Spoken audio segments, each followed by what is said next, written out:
Hi, everyone. Welcome to Six Figure Authors, the show that helps you take your writing career to the next level. I'm Andrea Pearson, and I'm here with my two co-hosts. I'm Joe Lalo. And I'm Lindsay Baroker.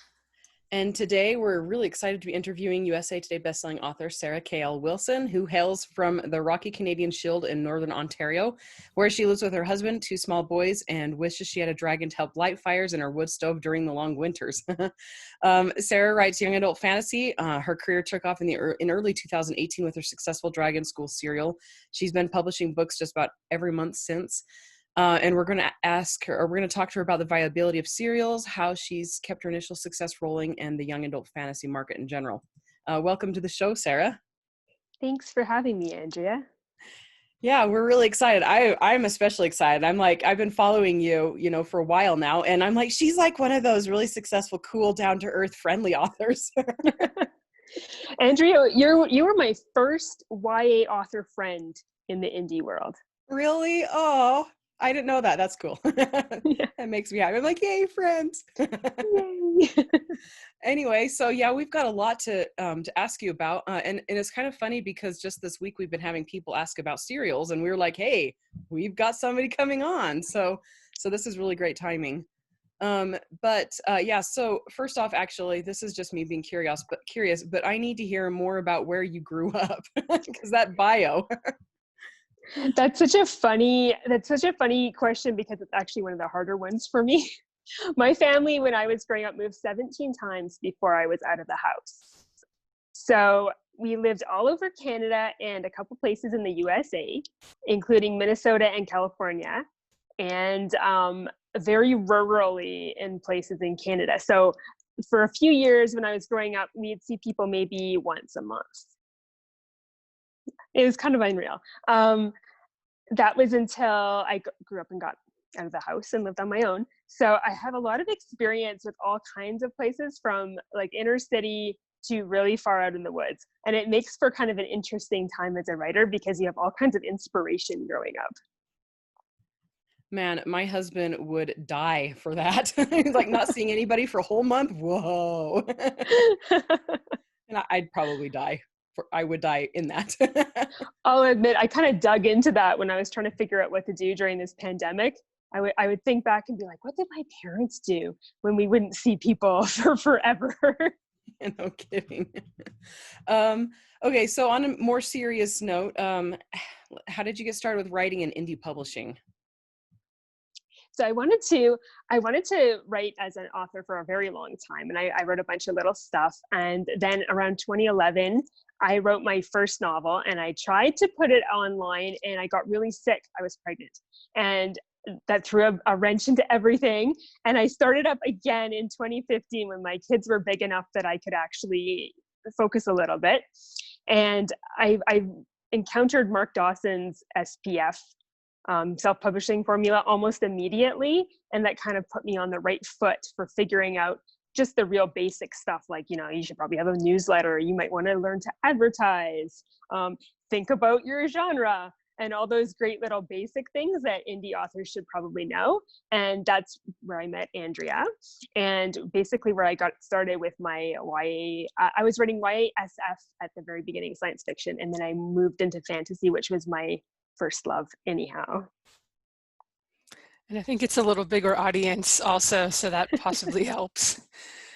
So if any of our listeners kind of recognize your voice that listen to our old show, the Sci-Fi and Fantasy Marketing Podcast, they may remember, or not, that you were on about 2 years ago, kind of when your serial was just really starting to come on strong. I think it was early 2018.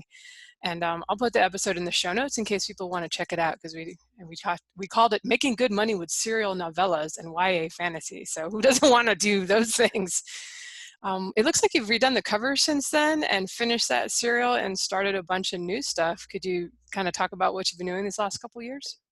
Oh, absolutely. So I taught myself Photoshop about 2 months into getting into Dragon School, and I redid all my covers with those Daz figures that were all the rage, and it's just starting in 2018.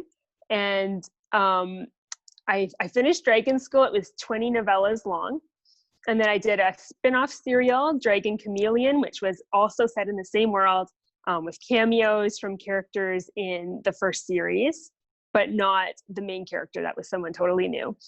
And that was 12 episodes long. And then I did a second spin-off series, so a third dragon series, Dragon Tide, and that was underwater dragons, and it was 10 episodes long. All the different serials had episodes that were 20,000 words, roughly, give or take a couple. And I box setted them after I was done each series into groups of 4 or 5, depending on the series, to try and make an even number of little omnibus sets.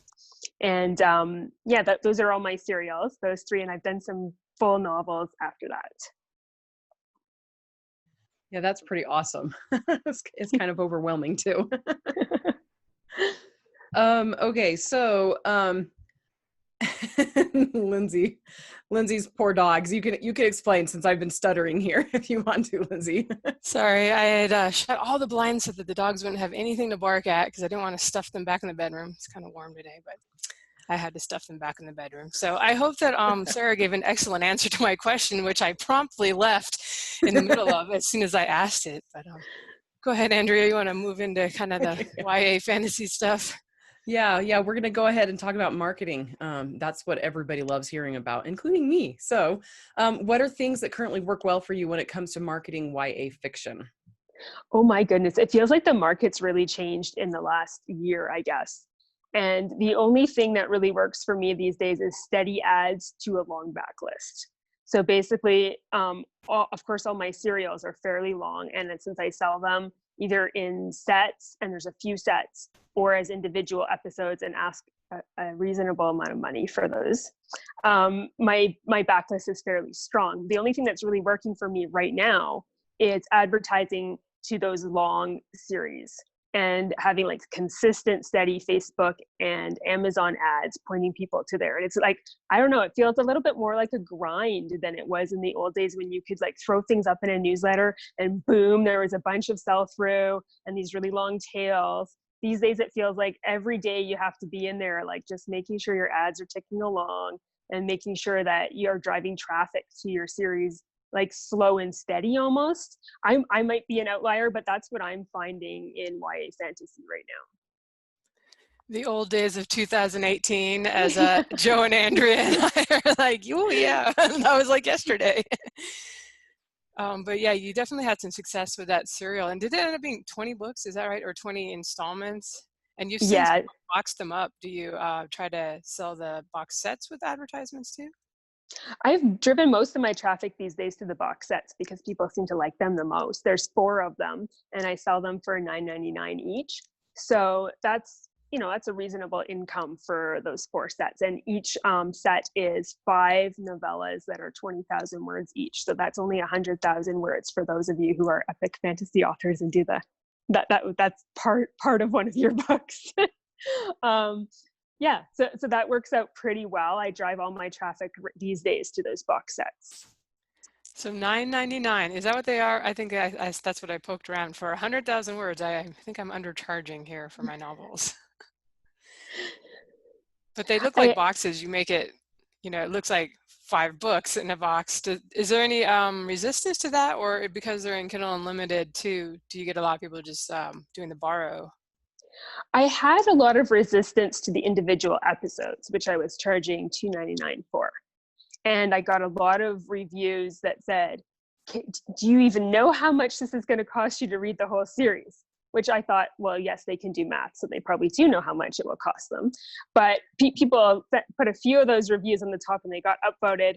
And so it was a bit harder to put the series individually at that price. So when I moved them to box sets at $9.99, that was actually a bit of a deal compared to what the individual episodes were. And I don't see any pushback from that.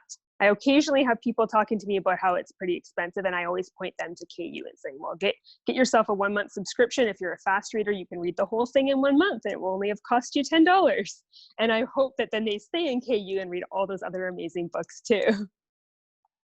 Yeah, there's nothing wrong with charging more either, of course, as long as the market will bear it. Sometimes some people will complain, but at the same time, you're selling really well. So whatever works.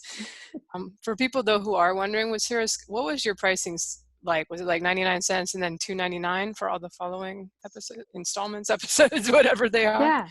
Yeah, that's exactly what I did. 99 cents for the first one and then $2.99 for each one after that. And do you think you've been all in with KU all the time, right? Do you think that's been pretty integral in keeping the book selling? Yeah, especially for the serials, because I mean, if you look at all that money and you don't want to dive in, it's easier if you're in KU and you can just read it in KU. A lot less commitment. But also, I tried a foray wide this past summer with disastrous results. So apparently, my readers are not wide. That happens. You end up cultivating a pretty specific audience. But speaking of specific audiences, we're talking about young adult fiction. We talk a lot on the show about genre-defining tropes. In a lot of subgenres, ignoring the key tropes can really torpedo a book's chance at success because it just violates reader expectation. What would you say are the defining tropes for young adult fiction? Yeah, well, young adult fantasy, we'll say. I think that, I mean, even in adult fiction, adult fantasy, you can have a coming of age kind of a plot line, but that seems to be even more major in a YA fantasy. There's a lot of the coming into your own, figuring out life without parents, figuring out life with new magic, or in a new setting, or in a school, or like those sort of coming of age kind of tropes are very strong in YA. And sometimes you can even tell, like, if you're reading a book that's a really good YA book and you didn't notice when you downloaded it, which I often don't, whether it was adult or YA, you can tell just by the way the story is told. It's often told in it's hard for me to define this. It's told in sort of more of a straightforward style often too than an adult book might be. There's like a sense that the person is immersed in this world and has very little power over like the power structures and very little responsibility for that, and is just coming into figuring out how everything works. Whereas in an adult book, you might have somebody who has some level of responsibility already, or even as adults, like we know, like we voted in a few elections, what's maybe happening in our countries is partially our fault, or that kind of thing. Whereas when you're a teenager, you've never done any of that, none of that responsibility is on you. And so you have like these young characters experiencing things for the first time, with all that kind of optimism that comes with youth, believing that you can change the world. And hopefully in a great YA fantasy, they do. Now, how tightly did you stick to those formulas over the course of your series?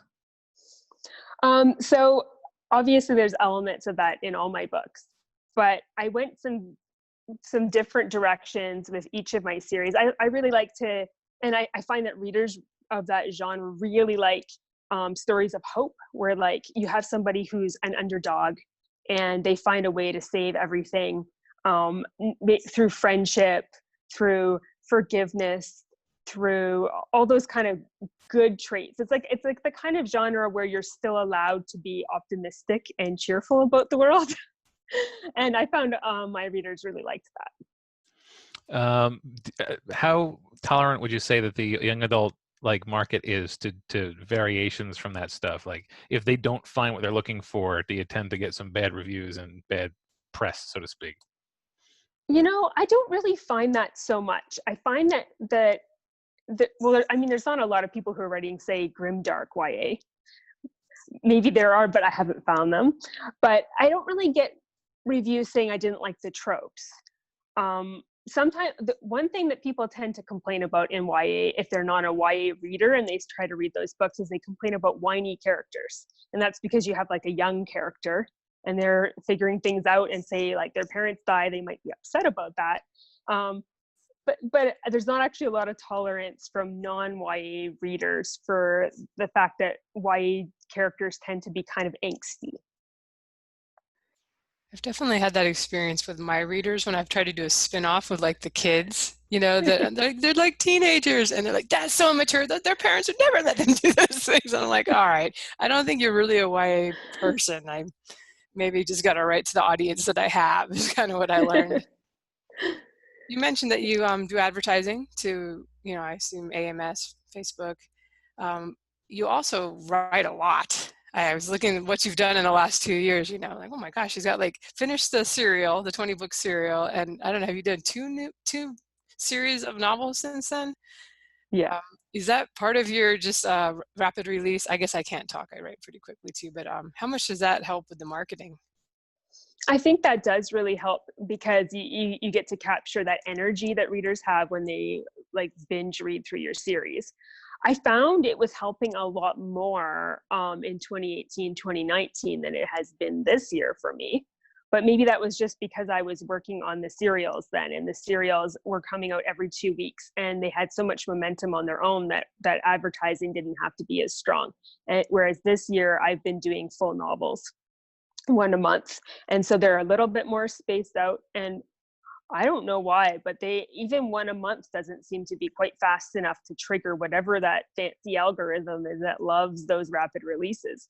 So I've had to slog a lot more with ads on these. It's actually made me consider going back to doing another serial, even though I kind of need a break from every 2 weeks. Even once a month is some people might need a break from once a month. I don't know, I've heard.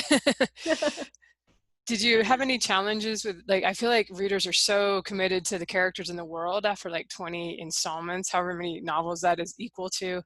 Did you have challenges in getting them to try the new series that you were doing? Yeah, I didn't have near as many people interested in the spin-off series as I expected because they didn't have the primary characters, but I did still get a fair bit of read through to those. My new series, my hardcore readers aren't as excited about because it's not in that world and it's not dragons. And that's really quite interesting because, you get those dragon readers, they want all dragons. But it's hard to tell the muse that it can't do what it wants to do. Yeah, it can be a little frustrating when you're like, okay, we have a business plan, and your brain's like, no, here's the story I want to tell. But all right, so how far out do you schedule? How far out do you write and schedule releases? Like, what's your pipeline look like? So I'm scheduled right now out about 6 months because I'm starting a new series and I have 6 books I'm writing for it. I usually start writing about for a full book, which for me is about 60,000 words. I start writing about a month and a half before I want to release. And that gives me enough time to write, edit, format, get it set up, and get it to ARC readers, and then get it out. So I have about a month and a half right now during the COVID turnaround. Before my kids were out of school all the time, I could do that in 4 weeks, which was my old turnaround time. And I really liked that. I've had to shuffle my whole schedule right now, and it was a real pain, but I think I'm on track again. That's good to hear. So how closely do you watch the releases of your books, especially when you're doing like something that's going to be in a series, to sort of see if you have to adjust? And like, does the length of your pipeline ever feel like it's going to rob you of some nimbleness in that regard? Yeah, some of those, well, my 2 spin-off serials were 12 books and 10 books, as opposed to the original series, which was 20. And those were both shortened because I just saw reader interest flagging. And so I just tightened up the plot a little bit and trimmed it down and reduced how long it was. I did the same thing with another series I've done since then, Bridge of Legends. I had some very expensive cover art I had on those. And when I noticed that readers were not interested, I cut the series off about 2 books shorter than I had anticipated. So I have a little bit of room for juggling if I have to. I try not to put things up for pre-order more than 1 book ahead, just in case I have to do some fancy quick steps. So you pretty much got started in dragons, right? Yes. If you had to do it again, would you change anything about that? Oh gosh, no. Dragons have been very good to me. I wrote dragons because Lindsay suggested on the Science Fiction and Fantasy Marketing podcast that you can't go wrong with dragons. And I desperately needed to make a full-time living at this before my oldest son went back to school, or I had to go get a job somewhere else. And I didn't want to do that. I hated my old job in marketing and sales. And so I wrote dragons, and dragons have been very, very kind to me. You know what's really funny? Like I listened to the old show, just like, our listeners listen to the old show. And Lindsay would be like, one episode, dragons, put a dragon on cover, it sells. Then the next episode, she'd be like, dragons don't sell nearly as well as other genres. Then she'd be like, dragons, put a dragon on the cover, it sells. And I'm like, Lindsay, which is it? You need to defend yourself, Lindsay. The dragon cell. The dragon The cell. dragon cell in epic fantasy, secondary world fantasy, I haven't found them to be quite as enticing in the contemporary urban fantasy. Maybe not as much of an auto buy, but I don't know if I never ever said they don't sell, but it's not, if you want it to be like thrillers or romance, it's still not going to be that big of an audience. There's a very special dragon audience out there. So yeah, that's where I'm struggling, because I'm like, I like contemporary. That's just where I'm most comfortable writing, and I love dragons. So I'm like, we've got to make them accept dragons in contemporary fantasy. Okay, so you would say that writing dragons, I mean, it's been treating you very, very well. And I'm trying to figure out if I want to ask my question right now or not. But I mean, and you can tell me if this is okay or not, but when we were chatting back and forth, you're like, I want to write more complex stories. How have you found a way around that at all?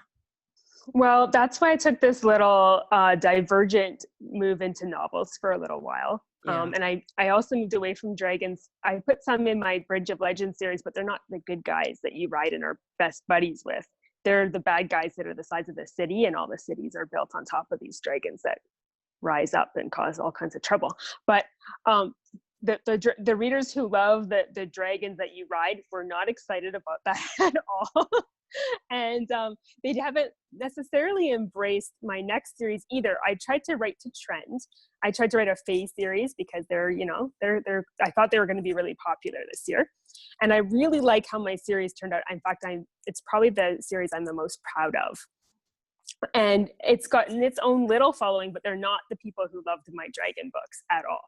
So that's kind of an interesting thing. I'm not upset about that, because I feel like if you make your blacklist fairly wide while still inside your genre and still inside your subgenre, that's only a good thing, because you can only capture more pieces of market and have new places to advertise. But it's just not as strong as the dragon ones were. And I'm doing a new one, and it has no dragons either. Wow. It's funny. Maybe because people are so very picky about the way they like their dragons, sometimes separating from the dragons for a little while is like a palate cleanser. Can sort of like, oh boy, any dragons. You just develop expectations. But no, you said that for your serials, you were writing at 20,000 words was your target. Mm-hmm. How rigid was your release schedule with those? Like, were you hitting them like literally every 2 weeks? So for Dragon School, I was doing every 18 days. And then for Dragon Chameleon, it was exactly 14 days, every 2 weeks. And then I went back to 18 days with Dragon Tide, because I didn't notice a difference in how well they did. And those extra 4 days were fantastic. I can imagine they would be. It'd be punishing keeping that schedule up. How much of an expectation did the audience have? Like, how sensitive were they to the schedule? Like, when things started to change and such?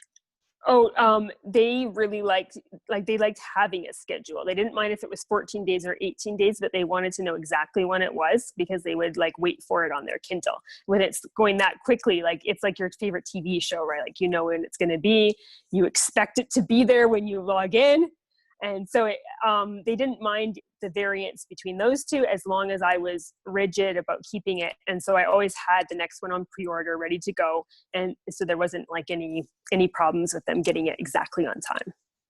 Yeah, it's like appointment television, only with books. Yeah. All right. And we were talking about this in our previous episode, where when I was writing serials, I would often sort of reintroduce concepts, because for all I know, somebody had had last read about that in the last chapter that it was mentioned in, which might have been 2 months ago. How do you address, reintroducing information and sort of revisiting plot points to keep people's minds fresh? Oh, I'm so awful. I just wrote them straight and assumed that you could keep up and that you were going to read straight through with me. And so I actually didn't get any complaints about it, although I did put out an appendix, like a free appendix you could download that had like names, places, people, and everything that like prophecies, anything that I thought they might need to go back and take a look at because they might have forgotten. And so I had that as a download at the back of the books. And I'd be like, well, if you are lost, feel free to download this free thing. But I just wrote them basically like with the assumption that they were following along. I have thought about it since, and I thought if I did it again, I would love to start a book with just a little tiny caption at the front that said previously on, as if it was a TV show, and literally have it as long as one for a TV show would be, which is like 4 sentences, right? And so if I do it again, I'm totally going to do that because I think it's kind of genius, but I didn't do that. Well, when you're releasing them every couple weeks too, probably it's not like a year has passed since they read the last installment, so they probably remember it. We should say that's a really good point about like if you can put them out regularly on the same day or whatever every other week. There seems to be a lot of power in that. We've certainly seen it with podcasting. This morning our show didn't go up as early as it usually did, and somebody was telling Joe, "Hey, is the episode coming?" And in the Facebook group, "Hey, is the episode coming?" So it's and if you become part of someone's life like that, their routine, they're going to look for you even if they're not on your mailing list. Yeah. I haven't quite managed to figure out how to do that with novels to be quite that regular. Like if you could do one every month on the first, do you try to do that at all now that you're doing the longer fiction? Yeah. I was trying to put them exactly 30 days apart for a while there. These last 2, I ended up I was alternating series. So every 30 days between 2 series. But these last 2 have been from one series because I was not able to write as quickly as I had hoped to during this pandemic. And I had to give myself a little space after this last one to get my next one ready.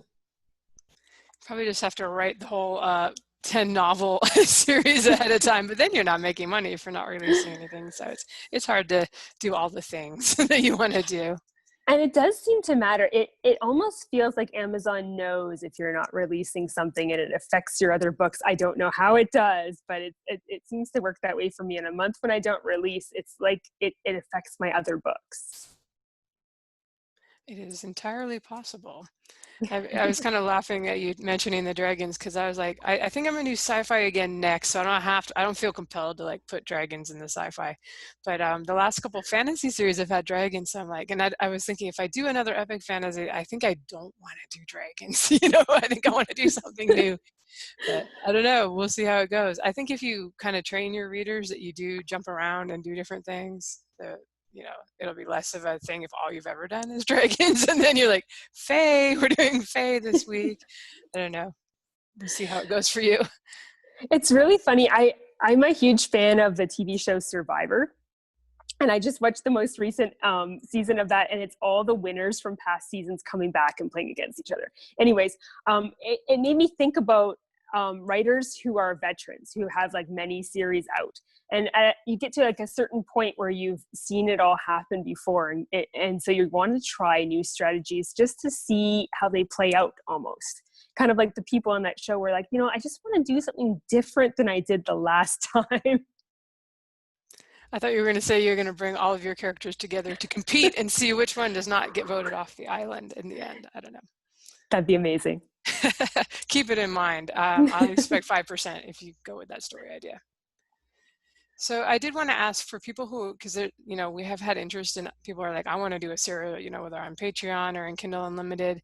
As far as the craft goes, did you like make each one have like a mini climax, and like was it its own individual story, or did you just write a big story and hack it up and try to end it on a cliffhanger spot so they bought the next one? So I definitely did end them on cliffhangers, and I feel like that's really key to that model, because otherwise it's easier to put it down. Just like how you like to end chapters on cliffhangers just to keep people going through everything. But I've realized since I wrote this, although I call it a serial, technically a serial is supposed to have like, it's supposed to be where you could hop on to any episode, whereas mine wasn't written like that. It was written in a big arc. But each individual episode did have a full arc, like plot arc for that. So a full like beginning, middle, end. And it had a full climax and an ending that like made sense, even though it was part of this huge, big saving the world arc. And you could not read them out of order. Like you had to read them in order because they were all part of this big story. But I felt like everyone had a satisfying ending to that part of the story. So like if they were like, for instance, one of the books in the series, they're in the cave system and there's an injured ruler that they're trying to protect. So that whole story is about them fleeing through this cave system and the big epic climax when they fight the bad guys and then they get out. And them on their way out is the cliffhanger, and then the next story starts where that leaves off.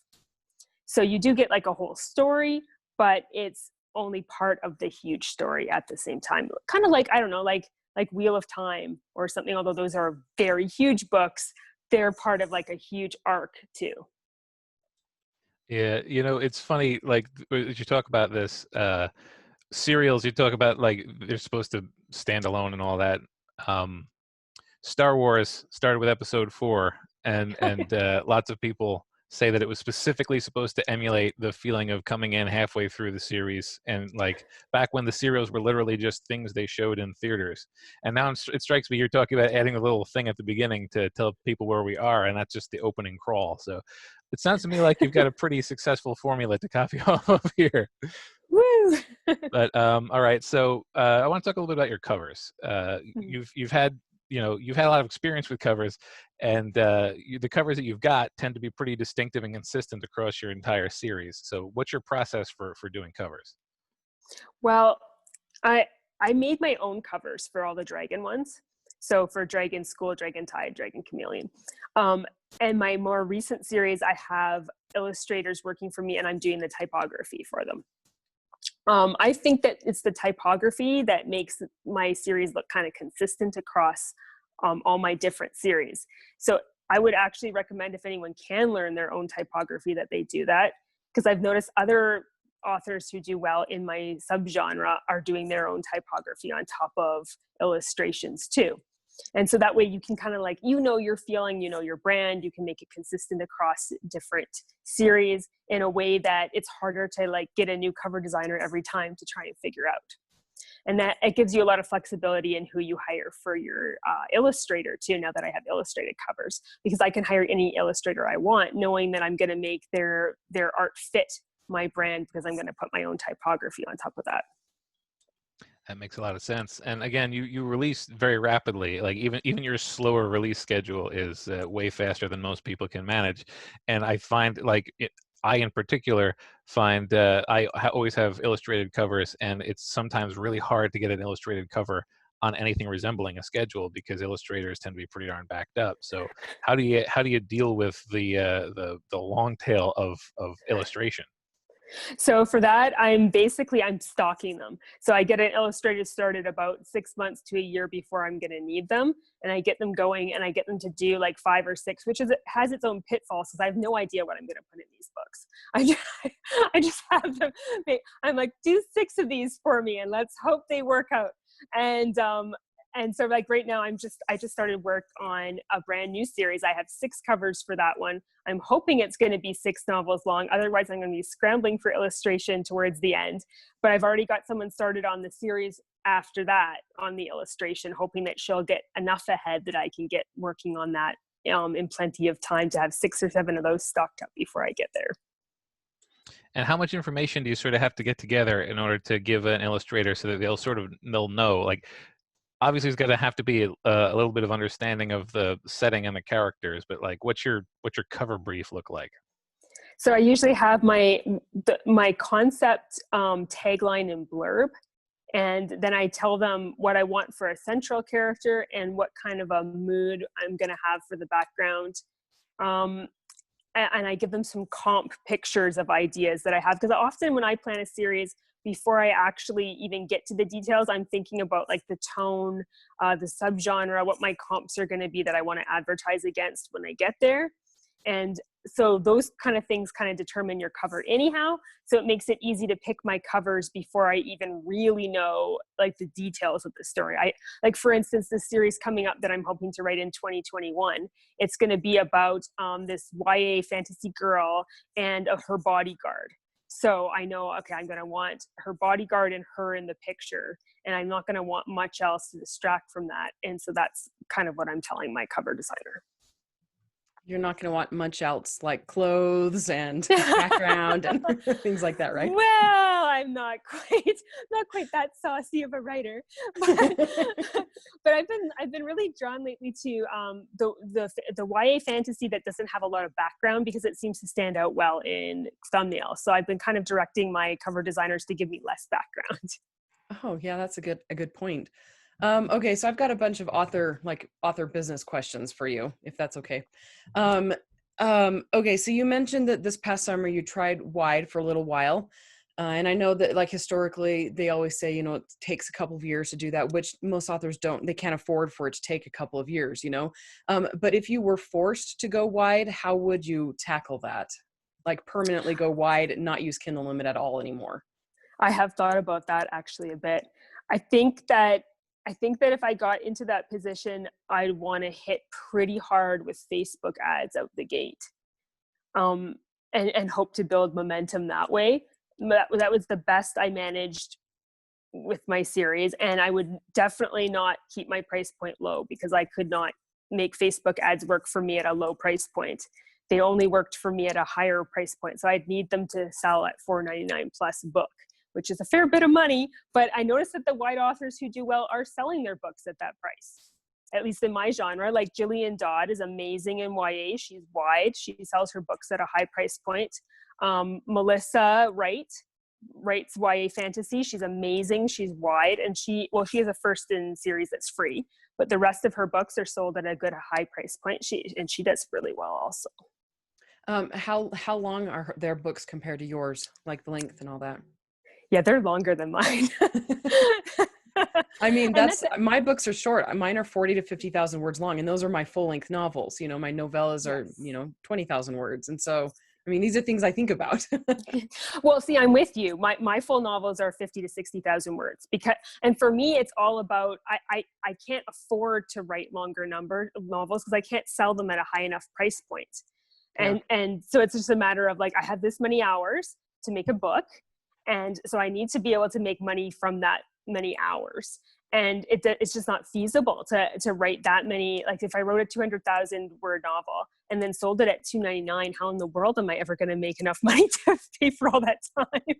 Yeah, no, that's one thing. I mean, when I reached out to you, was it like 2 months ago? I was like, I just had questions about serials because, I mean, my life is kids and crazy. And like this might match my life right now because I can't write longer books. I just do not have the time. And that's something I could not grasp until I had kids. Before I had kids, I'm like, what's wrong with you? My books were like 90,000 words before my kids, and so it's just necessary. In order for me to release something, I've had to shorten them quite a bit. And yeah. I kind of miss writing the long stuff, but it's really satisfying to finish a book. And there is is an audience for the really short stuff because other people who are readers are living lives like yours and mine, where they barely have time to breathe, but they still want to read. And so they feel like, oh, it's kind of neat that in the weekend I managed to knock off a book. And that's like a novella, but it's still a book to them. And it feels good to them to have like that enjoyable book experience in a really short burst because their lives are also chaotic. And I found that there are like a ton of people like that. And they write to me and say, oh yeah, I got to read books for the first time in years. And I think, oh, that's good. It's not everybody. And that's why I'm trying to diversify a bit, but there is a huge chunk of people who also have no time. Yeah, it's true. Okay, so what advice do you have for like brand new authors starting out who want to try writing serials? My first advice, I guess, would be to try and figure out a way to get your covers cheaply, because if you're going to do serials, that's the choke point, is trying to figure out how to do covers, because you can't afford to spend $1,200 a cover if you're going to do 20 of them. Or maybe you can, but then you really don't need to make money from your writing. So it's trying to figure out a way to get covers in a reasonable way. And there's different ways to do that. If you look at, say, Craig Martell's serials, what he did is use the same cover art for all of them, but changed the way the title was and made that different colors. So that was one way to do it. I've seen other people do where they have the same art, but they change the background color on everyone. I managed it by learning Photoshop and Daz so I could make my own covers. And so I could do them for like $4 a piece. That's just how much it costs to get photos off Deposit Photos. So if that's in your skill set, then figuring out how to learn to make covers is actually a good idea if you're going to write serials, because you have to do so flippin' many of them. So that's the number one thing I think, is like really figure out what you're going to do about your covers. The second one is to study addictive storytelling. So there's like all kinds of amazing ways to tell stories, but if you can figure out a way to write really fast paced and with lots of dopamine hits so that people keep coming, then that's pretty essential to keeping them hooked for book after book after book after book in a serial, in a way that you don't have to. If you got them to download your long novel, then they're going to keep reading it because it's already on their Kindle. And so you don't quite need to have them hooked in the same way you do if you want to keep selling them over and over and over again. So that's kind of another thing to study, is fast pace and addictive kind of storytelling. So kind of like watching 24, is that Yes. what the name of that show was? Yeah, like everything. I mean, like there's no way anybody could physically live that long and do all those things. But I mean, that's the way that show is. It's like serials and very, very fast paced. Yeah, you just can't look away, because every time you feel like, okay, I'm going to go get some chips, something terrible happens. Yeah. And the covers, you have a set of covers. I just looked it up on Amazon, your Faye Conqueror. That's kind of the formula you've got, where you've got the main character changes, but the background pretty much stays the same. Did you do those covers? I mean, how did you?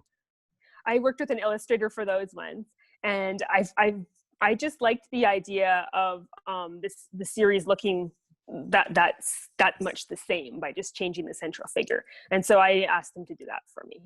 I really also, like he how gave me a those bit look. of a deal. Oh, Thank you. See, what I'm thinking about doing, because I reached out to you, I was like, I want to do this. I used to do my own book covers. I'm thinking about, and for listeners, they could probably try this too, if they take your advice and learn Photoshop and all that. I'm thinking about going to the book cover design marketplace group and saying, this is what I've got. A project. I need somebody who will create the base, the template basically, and I will create the rest. And so I'd offer them, more than they would charge for one book cover, because they're only getting one book cover out of me. And then I would just manipulate the colors and just tweak things here and there. Sorry, what was that? Oh no, I was just totally agreeing with you, because you obviously have those skills. And I feel like you probably could ask somebody to sell you a bulk bunch of, like, just give me the background and give it to me in a PSD so I can change the colors.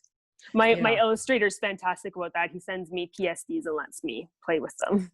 Yeah, that my current cover designer, I went through so many right after I was like, okay, I can't do this anymore. Went through so many, but the one I hired, oh, he's fantastic. Like he only charges a little bit extra, and he doesn't even care if I mean, one of the cover designers I was with was like, you can't even, she was like, you can't crop the image, you can't use it on ads, you can't do this. I'm like, what the heck? How am I supposed to market my books? Right. I think that's really key too. If you buy, and this is going off topic because it has nothing to do with serials, but when I buy my illustrations, I make sure I buy the full copyright, because I tell them I'm going to do what I want with this. It's going to go on t-shirts if I want. It's going to go on postcards. I'm going to change the image if it's not working well for me online. I'm going to like put purple in the background or something, for instance, and I'm going to play all around with it. So I need to work with somebody who's okay with that and who sells me the full copyright. Because I was in a cover design group and I saw how many illustrators and cover designers say that they won't let you touch their stuff. And I thought, oh gosh, no, I'm not working like that. Yeah. And so they usually, yeah. No, I was just going to say, that's not off topic, because author business stuff. I mean, a lot of people, when they're first starting out, they don't recognize how stingy some cover designers can be, and recognizing what you want ahead of time. I mean, that's really valuable, Yeah. And usually they ask you to pay a little bit more for full copyright, and it's totally worth it. Yeah. Agreed. Yeah. Okay. So here's another, a question about, this one's more about ads and all that, but how do you determine how much to spend on ads? Because you're saying that's basically what's working right now. So how much do you allot to it, and how do you determine that? I like to be making at least as much as I'm spending. And I don't mean like breaking even. I mean, I like 100% ROI. So that if I'm spending $1, I'm bringing in $2, so I get to keep one. And if my ads aren't doing that well, then I fix things. And that way I can cover all my costs and pay myself good money, and also give to charities and that kind of thing. And run my business like a business, instead of just trying to scramble a little bit. So It is possible with enough read through and stuff that you can get your ads performing like that.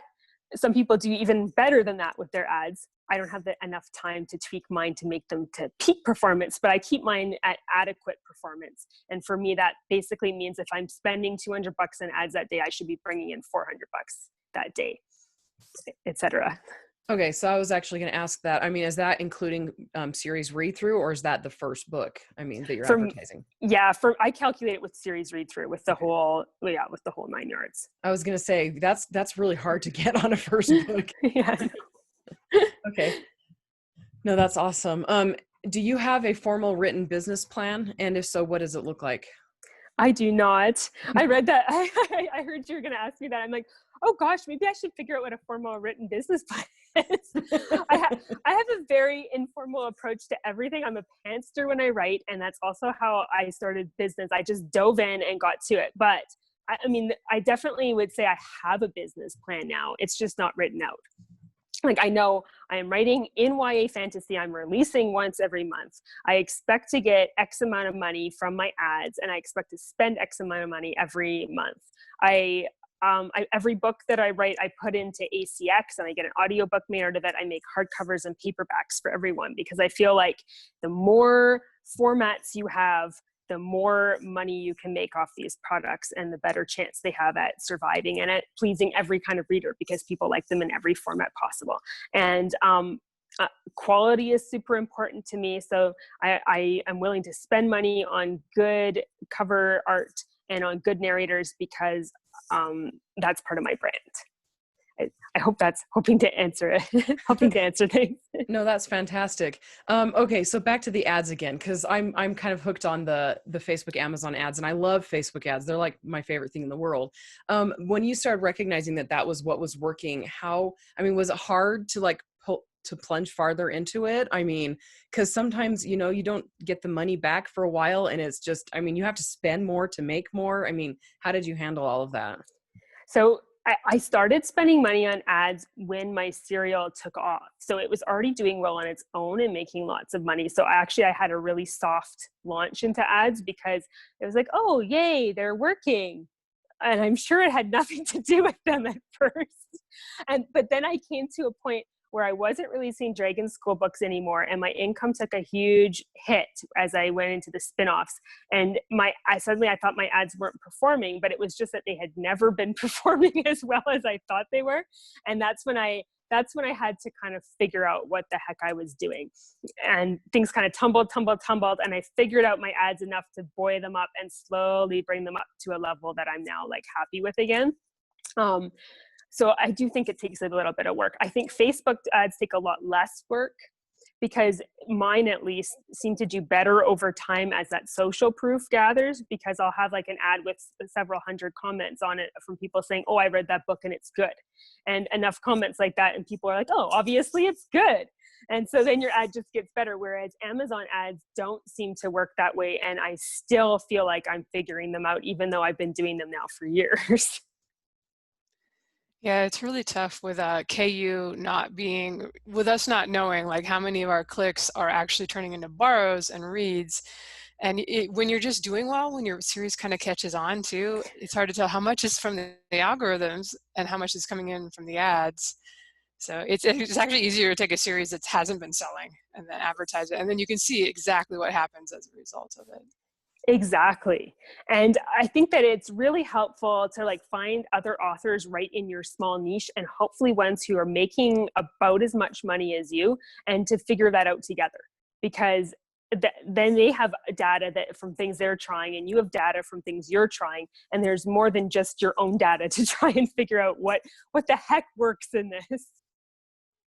Yes, I keep hoping that Amazon ads or even the KDP dashboard will start showing you how many borrows you get, because they used to show that, so I know it's in there. When I first started KDP Select, it told you how many borrows you got, nothing about the page reads, because they didn't care back then. But I love your tip that to do inexpensive covers for serials because you're going to be doing so many of them. And I have no design skills. So when I did one with my pen name, I just asked the designer, give me one cover. And then we changed the color of the font and the title on each one and it seemed to work fine. You know, that was only 6. Maybe for 20, we would have been in like fluorescent yellow, green font and that might not have worked by that time. But yeah, I feel like people like when you start making more like you did, you can spend more on covers and get the illustrations, but it's really not necessary. Some of my best series have got the Photoshop manipulation covers. Yeah, I mean, I look back at some of my early covers and I think, oh dear, but I don't want to change them because they actually did really well. Yeah, I've got some like that too. Like, that's my best-selling series. No, we're not touching that. I'm not touching the blurb, nothing. So I guess this is my last question is just, you mentioned that like when you're selling really well, you can kind of maybe not pay as much attention to like ad spend, or you just want to, you know, throw some more money than you would at the covers. But if a series doesn't do it quite as well, do you have any tips to kind of like stay motivated? And it's like you're still selling well. We should point out it's not like Sarah no longer sells any books at all for a new series. It can be tough when you have one. I've had that too, where one is really successful and then the next one's like, oh, it just does okay. Any tips for folks that might be in the same situation? I think that that's a really common thing because I have a lot of friends who are in the same boat as me, where you've had like one series that took off and does amazing, and then you do lots of other ones where maybe readers are not as excited, but you know that it's good work. And I guess my biggest tip for people is just don't lose heart because you haven't lost it and your books are still good and there's still audiences for them. And I mean, I keep thinking to myself, well, someday maybe I'll write another series that takes off like that. And even if not, I just feel so grateful for the fact that I get to do this full time. And that kind of helps with the days when I think, oh, people don't like my new books as much as they like my old books. Because I can think, well, I'm really grateful that they liked that first series and it keeps on selling and keeping me up there while I'm trying to figure out what it is they want to read now. It's definitely a good way to look at things. All right, so I'm going to finish off with, we actually talked a fair bit about this already, but like you have, it seems like a big part of your business plan involves the omnibuses and collected editions. And in particular, when I was looking through, it seems like you have a lot of different kinds of collected editions. You're not like, there's, you know, book 1 through 4 and then, you know, 5 through, etc. But you also have like full series ones. So like, how do you select those, first of all? Oh.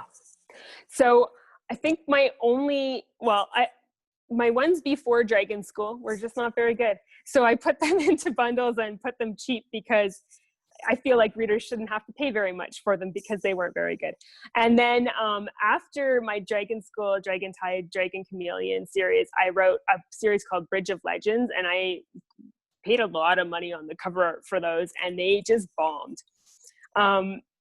Nobody liked them. I tried them wide first, and that's how I launched them, and they didn't do well wide. Then I moved them to KU, and they didn't do well in KU. So I've been running that series as a full series box set at 99 cents, just because I thought, well, someone should still read it. It was a good story.